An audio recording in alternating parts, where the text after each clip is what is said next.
Assalamualaikum warahmatullahi wabarakatuh. Selamat pagi anak-anak. Bagaimana kabar kalian di rumah? Semoga senantiasa sehat dan selalu dalam lindungan Allah. Hari ini kita akan belajar tema 1 yaitu hidup rukun dan subtema 3 hidup rukun di sekolah. Persiapkan buku tema kalian. Hari ini kita akan belajar bersama.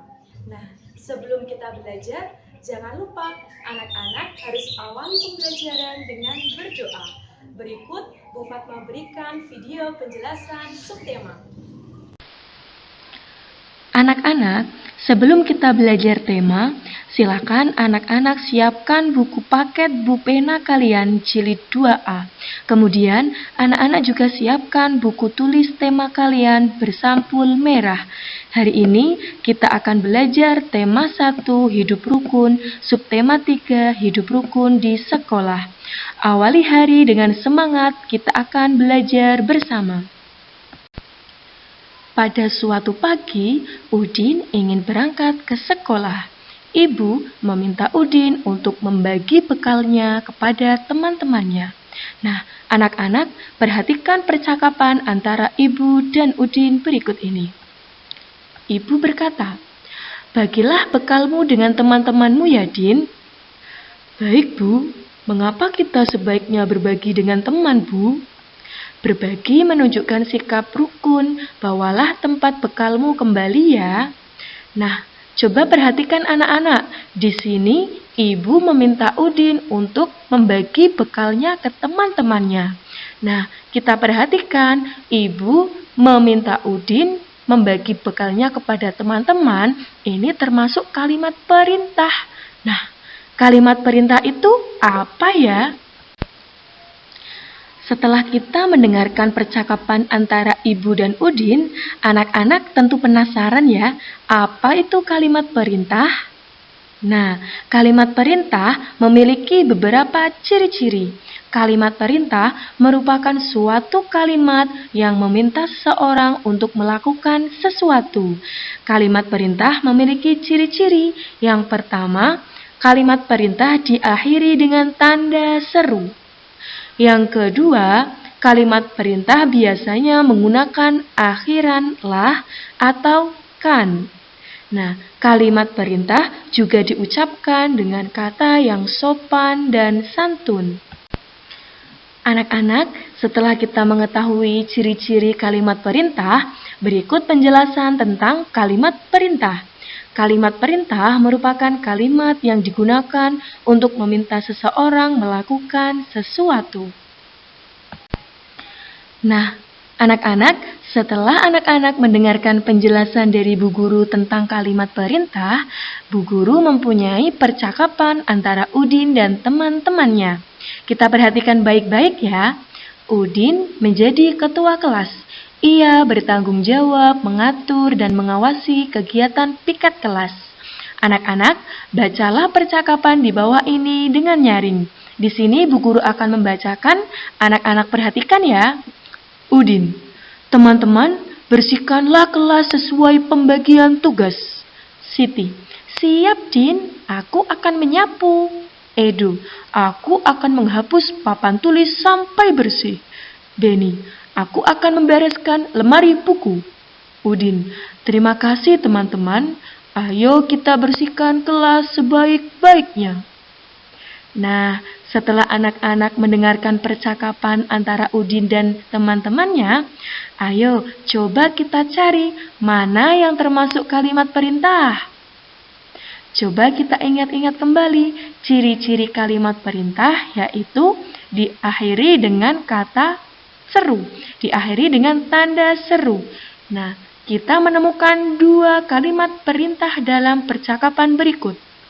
Yang pertama yaitu, bersihkanlah kelas sesuai pembagian tugas. Yang kedua, ayo kita bersihkan kelas sebaik-baiknya. Hebat anak-anak. Coba kita perhatikan gambar berikut. Di sini, Udin dan teman-temannya sedang membersihkan kelas. Mereka membersihkan kelas dengan kompak dan dengan bekerja sama. Coba anak-anak, kita amati Udin begitu kompak dan teman-temannya membersihkan kelas. Nah, apa saja ya penerapan sila-sila Pancasila di sekolah? Ayo kita belajar bersama. Baik anak-anak, kali ini kita akan belajar penerapan sila Pancasila di sekolah. Yang pertama yaitu sila pertama. Anak-anak masih ingat bunyi sila pertama? Benar, bunyi sila pertama yaitu ketuhanan yang Maha Esa dengan simbol bintang. Penerapan sila pertama di sekolah yang pertama yaitu mengawali pembelajaran dengan berdoa. Berdoa merupakan salah satu penerapan sila pertama. Nah, contoh yang kedua yaitu Udin dan Edo bermain bersama meskipun berbeda agama. Jadi, kita tidak boleh membeda-bedakan teman berdasarkan agama. Meskipun teman kita berbeda agama, kita tetap harus hidup rukun. Selanjutnya yaitu penerapan sila Pancasila kedua di sekolah. Sila kedua berbunyi kemanusiaan yang adil dan beradab, bersimbol rantai. Nah, contoh penerapan di sekolah yaitu yang pertama, Edo sakit. Nah, teman-teman sekelasnya menjenguk Edo di rumah. Ini merupakan contoh penerapan sila kedua. Nah, contoh yang kedua yaitu coba kita perhatikan percakapan antara Lani dan Siti. Saat istirahat, Lani lupa membawa bekal. Aku lupa membawa bekal. Siti menjawab, mari makan bekalku bersama. Nah, berbagi makanan dengan teman merupakan contoh penerapan sila kedua. Kemudian kita belajar penerapan sila ketiga di sekolah. Sila ketiga berbunyi Persatuan Indonesia dengan simbol pohon beringin. Adapun contoh penerapan sila ketiga di sekolah yang pertama yaitu kegiatan upacara bendera. Kegiatan upacara bendera setiap hari Senin merupakan contoh pengamalan sila ketiga. Yang kedua, kita perhatikan gambar anak-anak. Di sini, Udin dan teman-temannya bekerja bakti membersihkan kelas. Kerja bakti membersihkan kelas merupakan contoh dari pengamalan sila ketiga. Sila keempat berbunyi kerakyatan yang dipimpin oleh hikmat kebijaksanaan dalam permusyawaratan perwakilan. Coba anak-anak masih ingat simbol dari sila keempat? Ya, benar. Simbol dari sila keempat yaitu kepala banteng. Adapun contoh penerapan sila keempat di sekolah yaitu kita perhatikan Siti dan teman-temannya sedang berdiskusi atau sedang bermusyawarah menentukan struktur organisasi di kelas. Ini merupakan contoh dari sila keempat. Nah, sila yang terakhir yaitu sila kelima, berbunyi keadilan sosial bagi seluruh rakyat Indonesia. Coba masih ingat simbolnya apa? Ya, benar anak-anak, simbolnya yaitu padi dan kapas. Adapun penerapan sila kelima di sekolah yaitu, coba kita perhatikan gambar. Di sini ada Udin dan teman-temannya sedang membersihkan sekolah. Nah, mereka tidak mencoret-coret pagar dan mereka juga tidak mencabut rumput. Kegiatan tidak mencoret pagar, tidak mencabut rumput, ini merupakan contoh pengamalan sila kelima karena mereka adil terhadap lingkungan.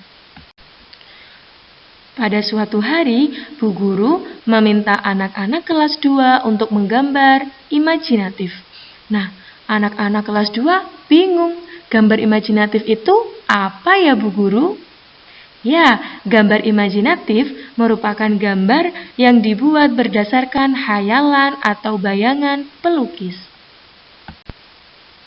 Anak-anak, gambar imajinatif itu termasuk dalam karya 2 dimensi. Lalu, apa ya karya 2 dimensi itu? Ya, karya 2 dimensi adalah karya yang hanya memiliki 2 sisi, yaitu panjang dan lebar. Dalam menggambar gambar imajinatif, anak-anak dapat menggunakan beberapa alat tulis. Yang pertama, anak-anak bisa mewarnainya dengan krayon.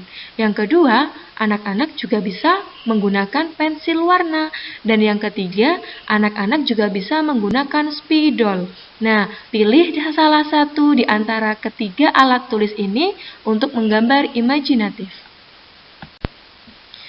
Di sini Bu Guru memiliki beberapa contoh gambar imajinatif. Coba anak-anak kita perhatikan satu-satu ya. Yang pertama, kita dapat melihat di sini pelukis membayangkan suatu pemandangan alam. Ada bunga matahari, ada rumah, ada bukit, dan lain-lain. Nah, yang kedua, pelukis juga membayangkan tentang pemandangan alam. Di sini ada gambar domba, ada gunung, ada matahari. Nah, gambar yang ketiga, coba kita amati. Pelukis di sini membayangkan tentang ikan. Nah, mereka membayangkan tentang kehidupan laut. Di sini ada beberapa macam jenis ikan. Setelah Udin dan teman-temannya belajar menggambar gambar imajinatif, saatnya pelajaran olahraga. Udin dan teman-teman diminta Pak Guru olahraga untuk melakukan lari berpasangan. Nah, lari berpasangan merupakan lari yang dilakukan oleh dua anak. Mereka berlari bersama-sama sambil berpegangan tangan. Nah, anak-anak, coba kita amati gambar berikut. Di SD Islam Primadana, pada hari Senin, anak-anak melakukan kegiatan upacara bendera. Nah, di SD Islam Primadana terdapat banyak siswa yang sedang melakukan upacara. Siswa di sekolah Udin cukup banyak.